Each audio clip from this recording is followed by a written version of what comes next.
female entrepreneurs turned besties share on life, business, and the journey through the mess. Join their community with every new episode for connection, education, a few laughs, and the hype energy like a bathroom full of drunk girls at a bar.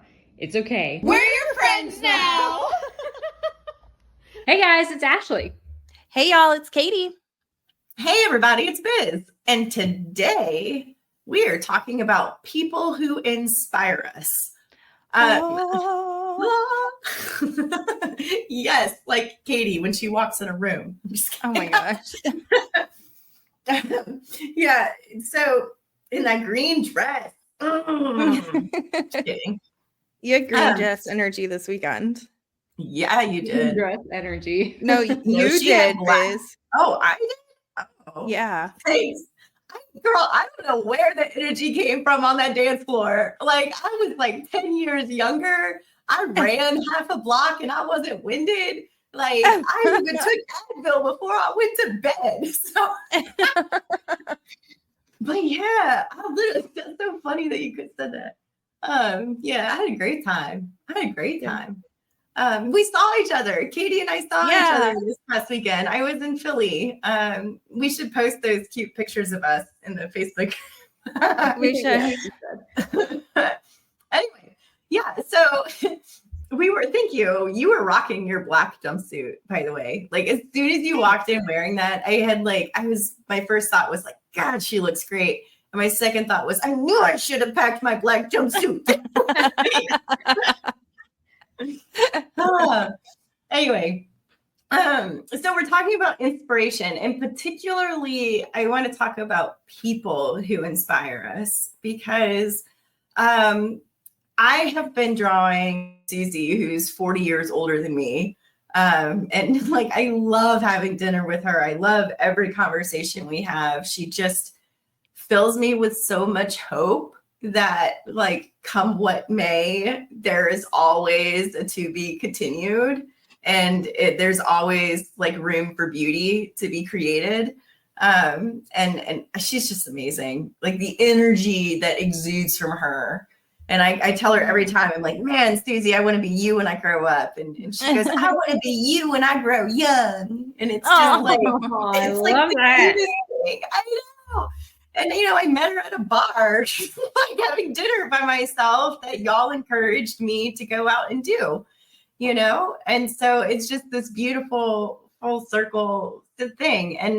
And so as that friendship with her has been growing in my life, I have started to notice that I draw inspiration from a lot of other seemingly common relationships, and that like strength is not always from like the people on stage. And so I just was like curious to talk with you guys about it to see if it's something that you were, I guess, consciously aware of. And if there was ever a moment in your life where you're like, hey, like, I want to be more aware of this, or yeah. What do you think? I get inspiration from a lot of people. And I think it depends on like what kind of inspiration I need in the moment. I don't know that there's like one person who necessarily like inspires all of my life. It's like all of the bits and pieces of me are made up by this beautiful collage of people that I am around. I will say, man, this is so generic and broad. Parents of older children like y'all inspire me and give me so much hope, because when I'm going through the trenches, just you existing with an older child, I'm like, there's hope. Like, we will survive. That's a really good point. I've done that before too. Like, yeah, Ashleigh, like, I'm so glad. Like I say all the time, like, I'm so glad you have Cassie. Yeah. And you're very inspiring. You are. It's like in soldier stories. Yeah, what about you? Kristen Carter. She's graduated. I think 2 of them graduated this year from high school.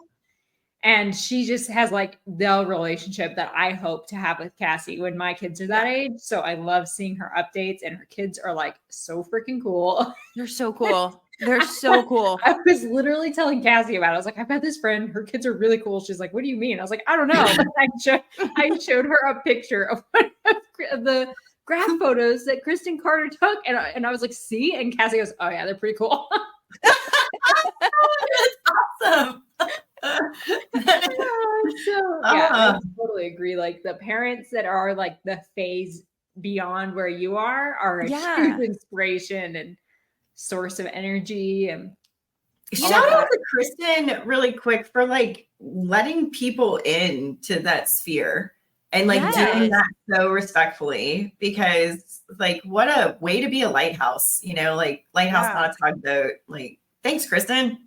Well, and let's continue the Kristen love, because what I was about to say is another thing that she does really well that inspires me a lot is celebrating people for exactly who they are and like helping them grow in the ways that they need to or want to or whatever.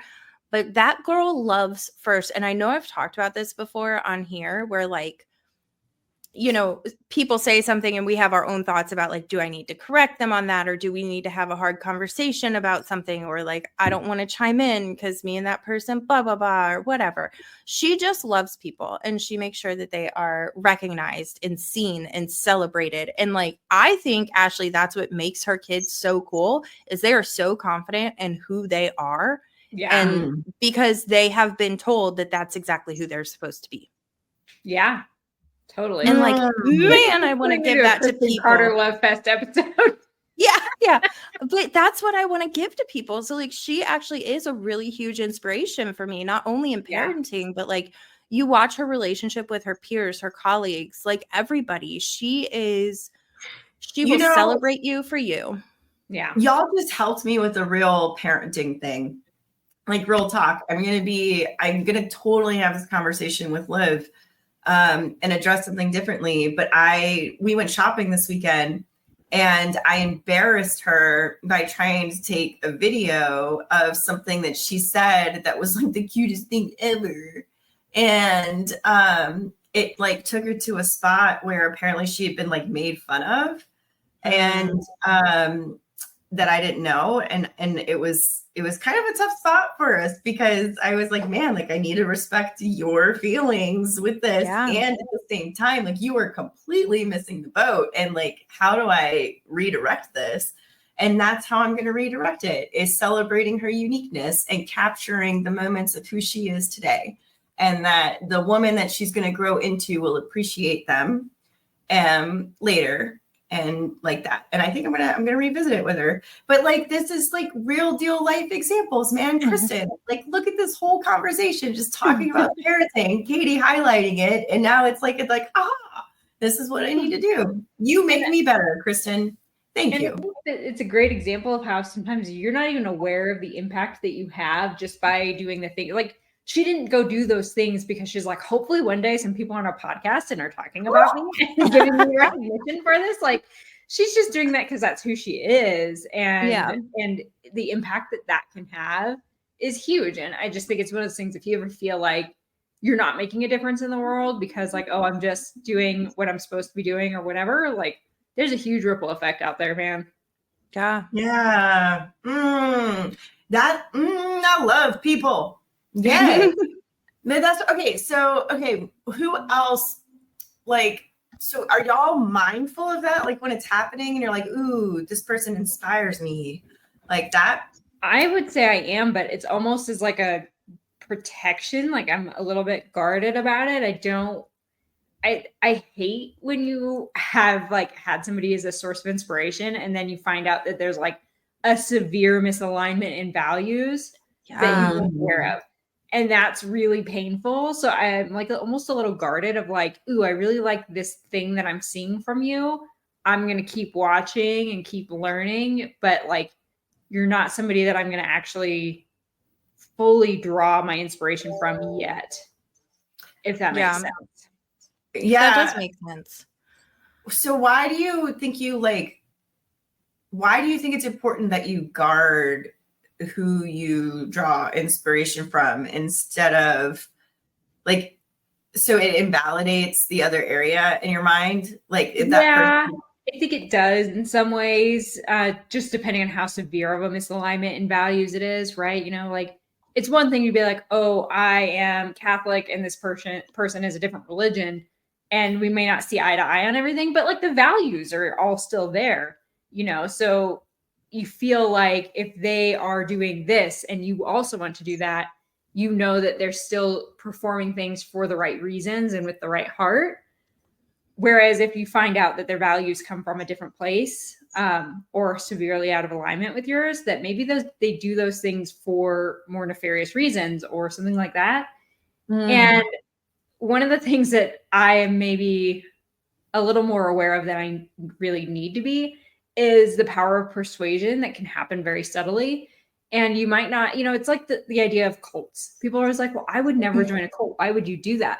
And it's not that one day you showed up and joined a cult. It's that there is a series of progression in ideas and influence that happened over a span of time to get you to align with the values of that cult, to where joining it seemed really easy.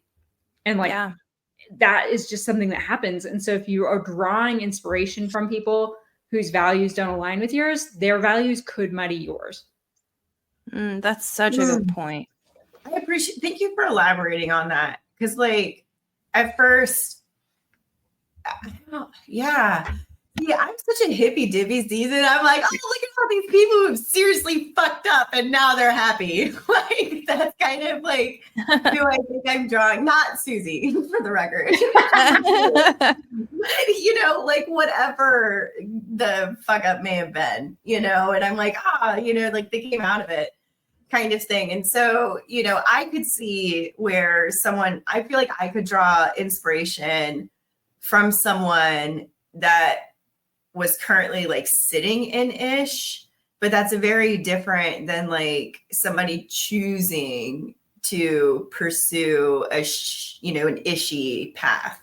And I agree with you. That would be very different. Yeah. There's also, like we've talked about our board of directors and board of advisors, and sometimes those are people who maybe aren't in your life, but it's someone that you draw inspiration from, or, you know, like learn from a distance or whatever. And so I think to your point, Ashleigh, sometimes when you see something and you allow it to inspire you, it's almost equivalent to giving them a seat in that group. And so you're really letting them infiltrate your life. And so if you're not super cognizant and aware of like, I really am interested in the way that they do this specific thing, then you really open yourself up to like, it hurts and it's difficult because the people in those seats, like in those board of advisor seats, generally shape a lot more of your life than just one topic. And so like, I think that that's a really smart practice to be really aware of it. I personally probably rarely actually think to myself, oh, I'm inspired. I might be intrigued or curious and want to learn more or follow, probably without putting the word inspired in there. Inspiration for me also comes when I'm convicted, like when somebody does something. For instance, there have been multiple times, going back to Kristen, that she has provided tons of support for people. And I realized that my first reaction would have been to hold back because me and that person don't align. And I don't feel like I'm the best person to provide support. She sees a need and just fills it. And I got convicted over that. And so it inspired me to start examining like what holdups I have about doing that and like what I need to adjust. I love you, Katie. Like that's so profound that you turned that inward like you did. Like that's just so casually. I know. Like, oh yeah. Like why? What's my hang up with helping people? Self. Like,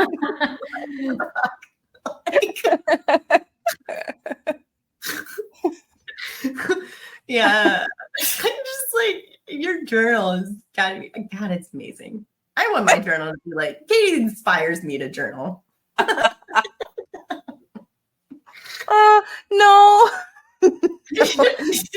Poor Kyle Evans will get these like random text messages that are like journal stream of consciousness. And it's like half of 3 sentences. And I'm like, best of luck. It's like I had a thought I thought that he might enjoy or be intrigued by or something. And I just send him like little snippets. And then the next day he'll be like, do you want to talk more about that? I'm like, no, already gone. It's been 4 hours. We've moved on. That's what, I always used to joke about therapy, that the way it's always scheduled once a week at a predetermined time is that I would have these moments where I was like, no, I need therapy right now, because in 3 days I'll have forgotten about this and moved on from it. But it didn't actually get resolved. Yeah. Like doctor on demand, but therapy on demand. Dude, mine's real good at it. I'll walk in there and on cloud 9. I'm like, everything's fucking great. And she's like, okay, so and I'm like, oh yeah. Can I also just interrupt? Because I said therapist on demand and it made me think, oh, like a pager beep me. And I had a thing I had to register for today, a meeting, and it asked your email, your cell, your home phone, and a pager number. And I was like, shut up. Are you serious? We should honestly imagine how freeing going back to a pager would be. You just put your phone away, and then only the people that are current clients or something can page you. Right. So that only actual emergencies can come through. Yeah. Sounds so glorious. Take me back. Take me back. No. Yeah, it's interesting because kind of how Katie is saying that, I don't know that I ever necessarily think I'm inspired. I tend to use the word I'm motivated. Ooh. Versus inspired. And so that's got me thinking I'm very focused on action oriented or outcome specific people of inspiration. Yeah. So Diana Kokoska, she was very motivating to me to go and set metrics and set goals and achieve these specific sales in real estate, and not let your personal life be the excuse, because you can have excuses or results and you can't have both. And there's facets of her that are very inspiring to me, but I don't know that I really see that in day-to-day life. And I'm very intrigued by it.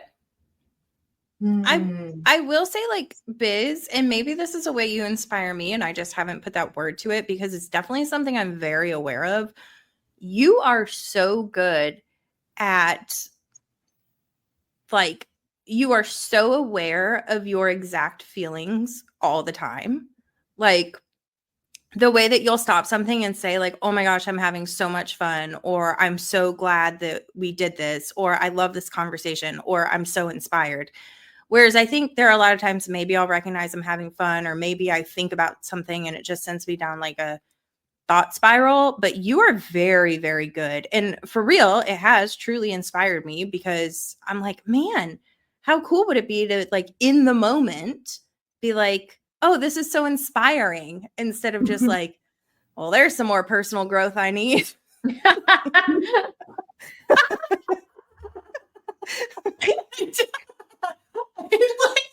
my God, that's so funny that's what the way your brain goes. Oh, I'm so glad you said that for me to laugh there at that moment. Thank you. Wow, Katie, what's really beautiful about that, and that you are the one complimenting me on it, is that I had to train my brain to recognize when I was happy and when I was feeling those positive things, and saying it out loud is a confirmation bias with the person that I am with, and checking in and making sure that they're also having a good time. And it was really a hard-earned fight of me learning how to be happy again, because I didn't recognize when it was happening. So it's really crazy for you to compliment me on that, because whenever you're first describing it, it honestly kind of takes me back to this space where you were one of the first safe people for me to say those things out loud to, and start, really climbing. And that was a year ago that rock bottom happened. And Yeah. so it's just like the whole exchange of this is just really beautiful. And so real talk out there, guys. It wasn't like, oh, I'm bubbling over with enthusiasm. I have to say this. It started with, oh my God, I think I'm happy right now in this moment. And I want to recognize it and bottle it up. And that's what I used to say. I wish I could bottle it up and spritz it all over myself. You did used to say that all the time. That's what I used to say. And I just realized, like, you're telling a story. I don't say that anymore. Nuh-uh. I don't say that anymore. And now it's more of like, I want to give this to other people. Like, are you realizing how fucking awesome it is right now to be alive? And that comes from Becca Lutz. Oh my God. Shout out. Of course, she gets mentioned in this episode. But like, the whole thing that she goes, what a time to be alive. Like, this is such a great mantra. Like, put that in your vocabulary. Like, find a time to say, what a time to be alive. Not sarcastically. Yeah, I was going to say sarcastically. Becca is like the person that when you're going to have a shitty day or like think everything is going to go wrong in your day, you're like, can I have Becca with me? Yeah. Little pocket companion to just be like, okay. I would, yes. And then like you on speed dial to help me with treat identification. That's what I need more of. I need to recognize the treats. In fact, that's what I'm starting to do. It's like it's very Becca Lutz and you-ish is like seeing the like tiny serendipity things of the universe working everything out for our favor. Like, that's the next little joy pocket that I'm I guess that's like kind of a collective YP thing. Maybe that's why like we're all so strong together. Because we just know this ish, and it's like a rhythm, Yeah. I don't know. Like one of the things that I do find inspiration from are people that just know who they are, and it just like they're just so comfortable with it. That I'm like so jealous of. And so jealousy, motivation, I think those are like my placeholders for inspiration because Michael, I'm going to say his last name wrong, Heisenbuttle. Yeah. He posted his pictures wearing his shirt. It says your grandma's favorite realtor. And I laughed because it is a funny little slogan. But then he posted that like, it's true. Like this is who I am. And I was like, God, I love him because I think it takes a very specific type of person to say, not only am I good at working with seniors, they enjoy it as well. And like, there's nothing, I don't need to change something. I don't need to force something. It's just the embodiment of who I am as a service professional. And I was like, I love that he is so freaking comfortable and accepting of like, that's just who he is. And like, it's just so cool. I don't know. Yeah. Like shout out. He's been a really close friend of mine for years and a quiet cheerleader in my corner that I don't need to be anybody else besides myself. And I mean, he's definitely played a role in that for me too. I mean, he's incredible. And like, oh my God. Okay. Talk about like big groups that inspire us. He's younger than all of us. Okay. Yeah. Like by a lot. By a lot. Yeah. Well, I don't, but like these people that are like 18 to 25 right now, so freaking impressive. Dude, Gen Z is the coolest. And then like Gen Alpha coming right behind them. Oh, they scare me, but they're also cool. They're gonna be the ones that save us all. I'm convinced. But like, so wait, I just had this conversation with somebody the other day. I don't remember why, but we were talking about Gen Z and how cool they are. And I said, you know what? It's a neat opportunity for us to watch because millennials, we're so focused on ending generational curses and like really actually fixing trauma and like taking some of that control back, right? And Gen Z is the embodiment of the healing, and they show the freedom that comes with not having all of that attached to you, right? And then Gen Alpha is raised by people who have done the hard work and right, released all of that trauma and kind of like safeguarded their children from it. So I'm not saying that they don't have struggles. That's not it at all. They are terrifying to me in the best way, because they I mean, they were nicknamed Honey Badger for a reason, but like Gen Z to me is so cool because they are like claiming that they are going to be who they are and that they're going to love other people for who they are, and that they don't have to fit their lives into this like do what society says I should do box. And I love it so much. It is, oh, they're so cool. Yeah. I think secretly being in the finance world, like really love when Reddit like figures out how to manipulate the stock market and something. I like secretly, like deep down, I'm like, it's like a little bit. I mean, I haven't ever profited from it, unfortunately. But yeah, but to your point too, I think it's, again, like what a time to be alive. Like how fortunate are we, you know? How fortunate are we to have had the struggles and to have found community. Thanks, internet. You did do something good. Well, and it's interesting when you talk about the millennial versus Gen Z, what struggles they have is millennials were sold hardcore on you go to college, you get a career, you climb the ladder, and you make a perfectly decent living, you live the American dream, you retire. And we all bought it like hook, line, sinker. Yeah. We all graduated college and they're like, here's a job that pays $24,000 a year. Good luck. There's an economy. Like, what's economy? Never gonna retire. What the fuck? And then we were not quiet about it. That was, you know, the millennials were not. We did not decide to suffer silently about it. We got noisy about it.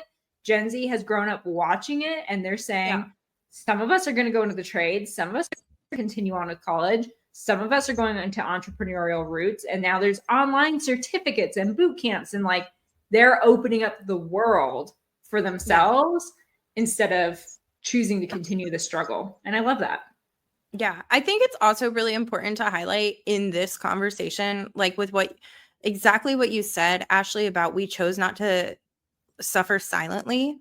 And maybe that's part of it, is that like we kind of all grew up, right? That like you just take it, you pay your dues. Yep. And like you don't complain. It's just part of it. And like I don't know why in the world it was ever established that like you have to suffer to get through life, which like we all will in some ways, right? But like I feel like there's a bitterness and resentment by some of the older generations who hate on Gen Z because they call them lazy and stuff. And I'm like, but maybe they're not lazy. Maybe they just see a broken system and a way that they want to do it differently. And like, there are Gen Z people out there absolutely crushing it and so hardworking while also being mindful of their priorities to live like a healthy, happy life instead of one where they hate their job so much they turn to alcohol all the time and they abuse their spouses. Thank you. I'll step off the soapbox now. Goodbye. Yeah. No, I tell Shane all the time. I'm like, man, this shit would have been so much easier back in the day when they were just prescribing Quaaludes left and right. Like, I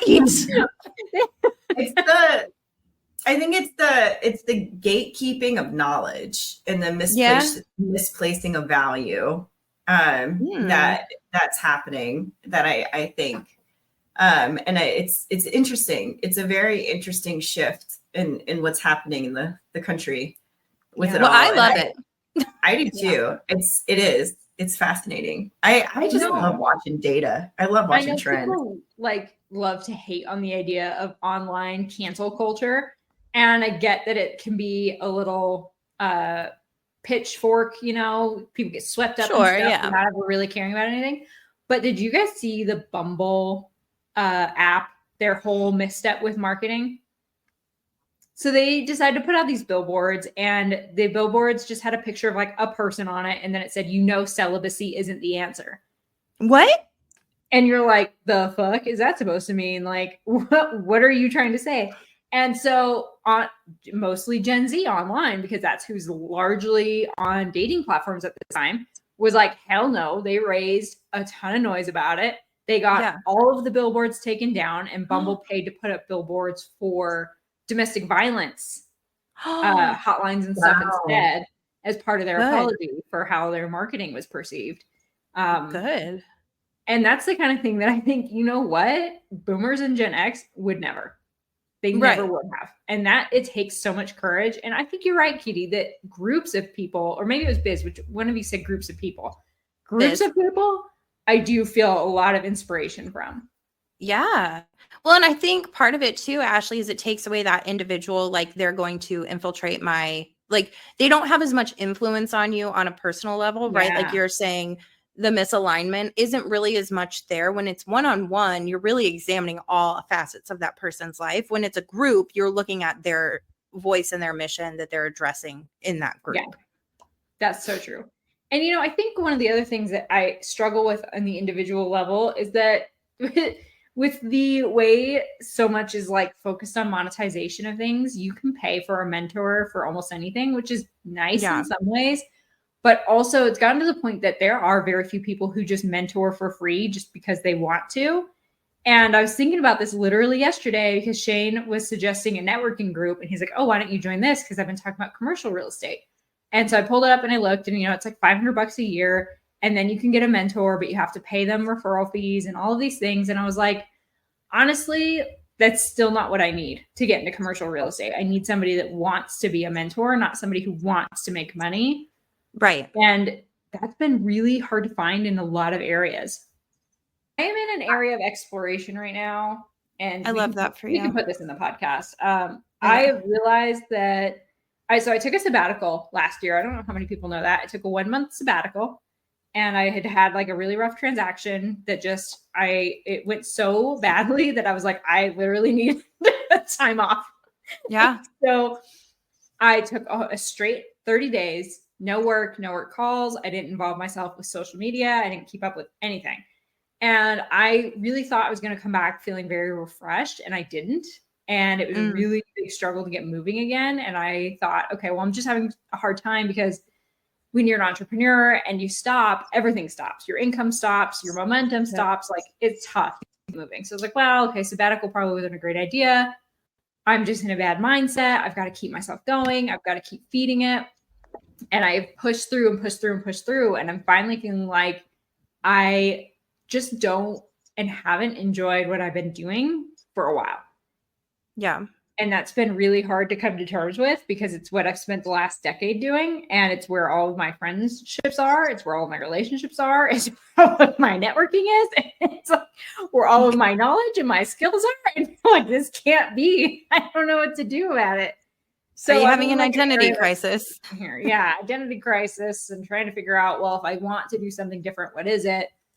But at the same time, this is what pays my bills. And so I have to keep going, and it's just not easy. Yeah.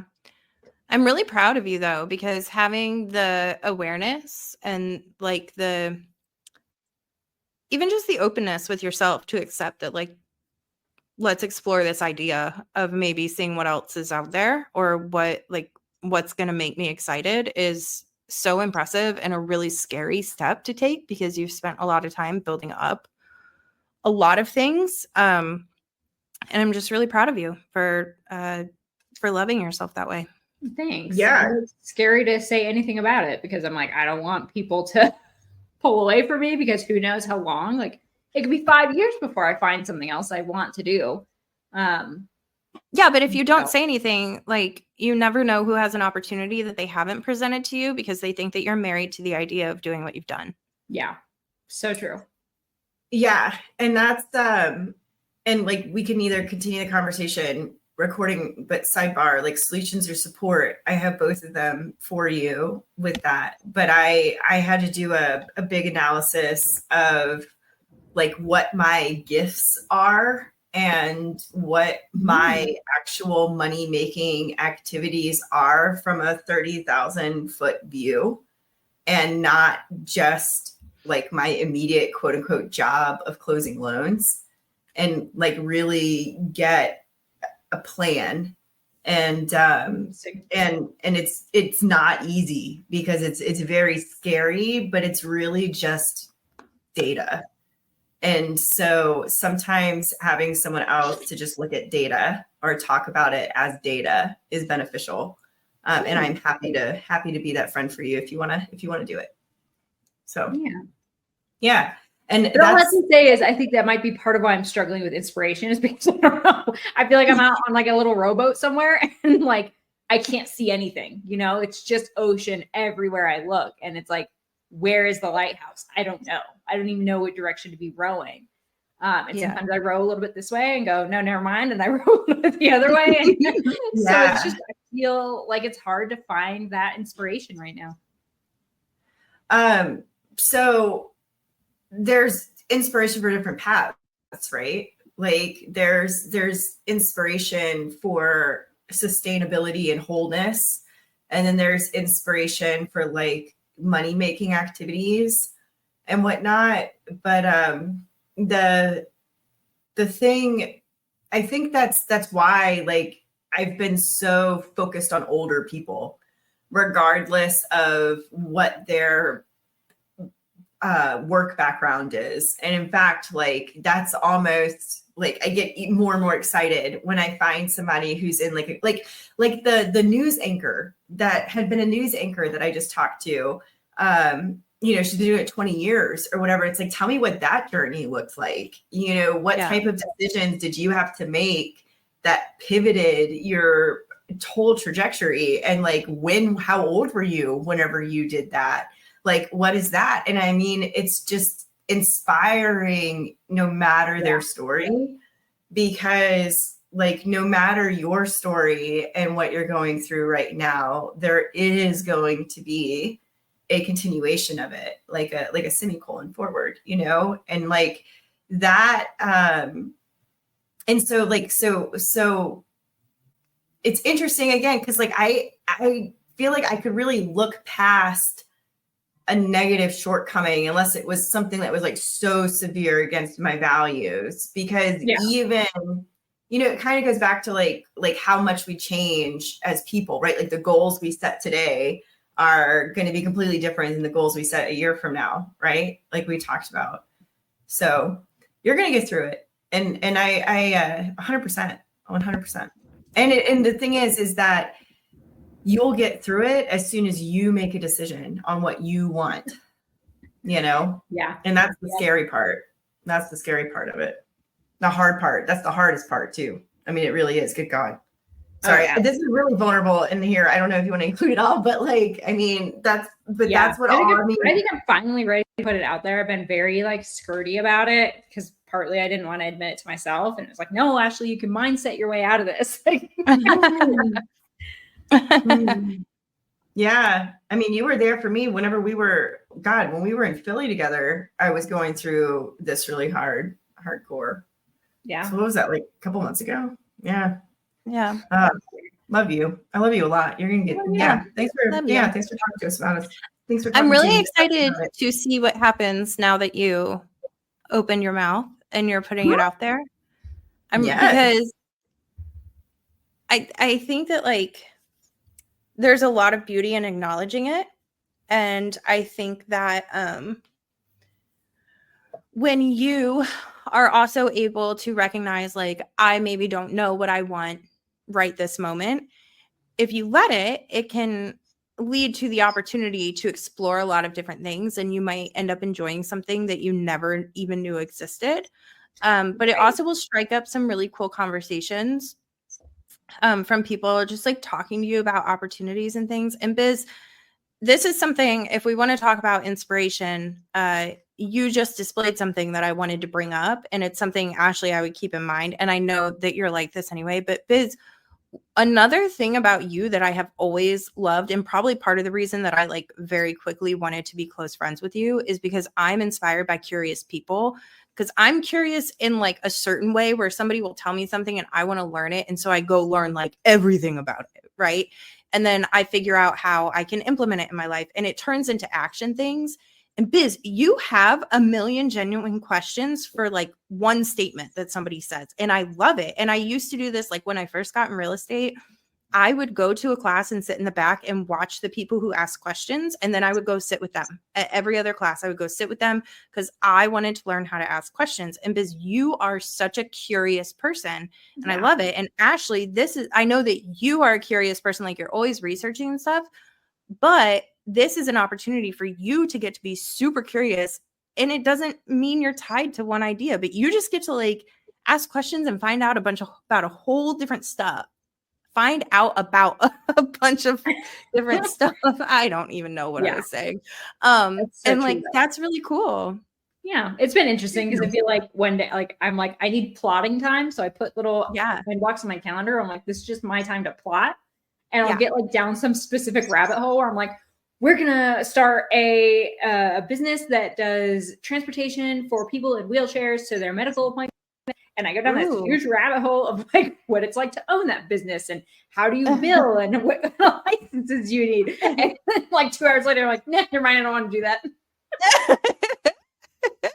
And it's okay if you I'll say this, like, it's okay if you take action before you have a for sure idea, right? Like, take a few steps in one direction and then be like, no, I hate this. Like, you don't have to have the whole plan. What's that Martin Luther King Jr. quote? Like, you don't have to see the full staircase to take the first step. Like, just take a step. And then if you want to go back down the stairs, go down. Maybe take an escalator sometimes because it's faster. It's a really bad idea. But like, slide down the banister. yeah. But like, just try a bunch of stuff out. Yeah. You're safe to be seen, girl. Yeah. Safe to be seen. It's my time for that mantra. I am so fucking ready to pass that torch. Sisterhood of the traveling mantra. Should we have a shirt? Okay, your turn. I got you. You can just come into our bosoms like a that picture of us, Katie, is so perfect. It's like I have a blur of love, and you were just like holding me.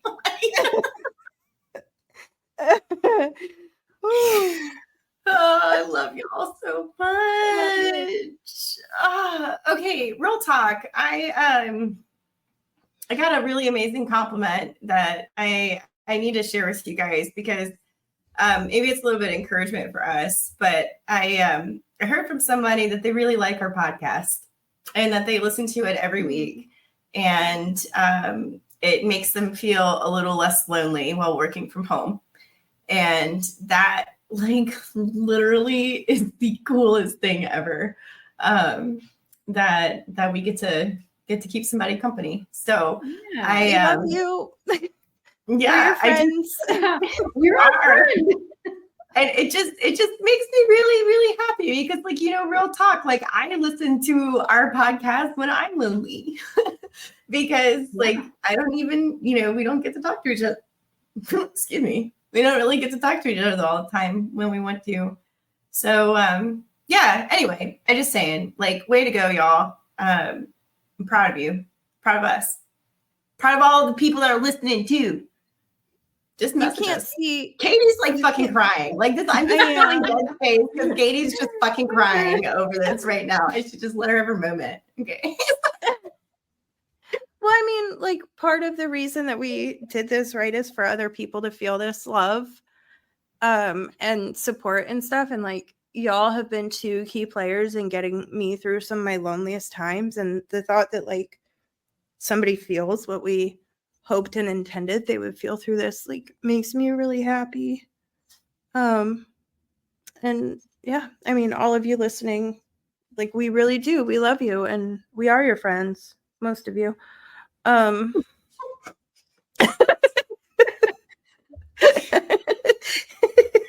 like, yeah, exactly. That's why I mean, you have to share it. And so like thank you for telling us. Like thank you. Yeah. Because it's real. The world, what a time to be alive.